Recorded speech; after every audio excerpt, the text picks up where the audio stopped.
A reluctant 20-year-old woman whose identity is protected by a publication ban because she was a minor at the time of the incident took the stand today as a Crown witness in the ongoing murder trial of Brandon Aaron. Her now 23-year-old ex-boyfriend Aaron is on trial accused of second-degree murder in the stabbing death of David Goddard, a man police described as a Good Samaritan who intervened when he saw Aaron allegedly assaulting the young woman on Holland Street West around 4 a.m. Labor Day weekend 3 years ago. The witness described where she'd been with Aaron that night, including a restaurant and the LCBO, where Aaron was seen on surveillance video picking up a bottle of alcohol. The woman told the court she and Aaron were drunk when she realized her cell phone was missing later that night, setting off a chain of events that resulted in violence and a man's death. She testified being upset and mad with Aaron, accusing him of losing her phone that night, eventually making her way to a nearby gas station to borrow a flashlight.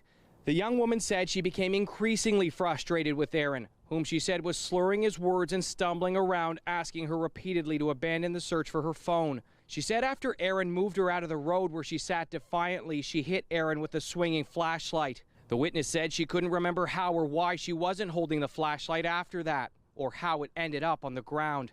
Eventually, the witness said she gave up on the search for her missing phone, and while trying to lift herself up, injured her arm.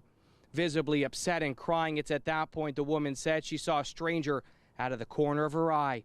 She testified asking the man to call her mother's phone. The man, she said, stopped dialing the number and started carrying her toward her home. Seconds later, she said Aaron and the man got into a fight after the man angrily said something to her boyfriend. She recalls seeing the man on top of Aaron. The witness told the court she wasn't sure why the man approached her and crossed the street that night. She told the court she went to a nearby apartment building for help.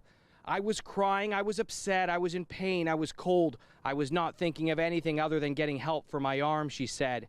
The witness said she couldn't recall how she got scrapes on her hip, saying she was distressed, intoxicated, and in such excruciating pain she couldn't remember key details of the evening and initially lied to police when giving her statement. The court heard last week an Instagram account belonging to Aaron appeared to send messages to the young woman hours after the stabbing, explaining what happened that night.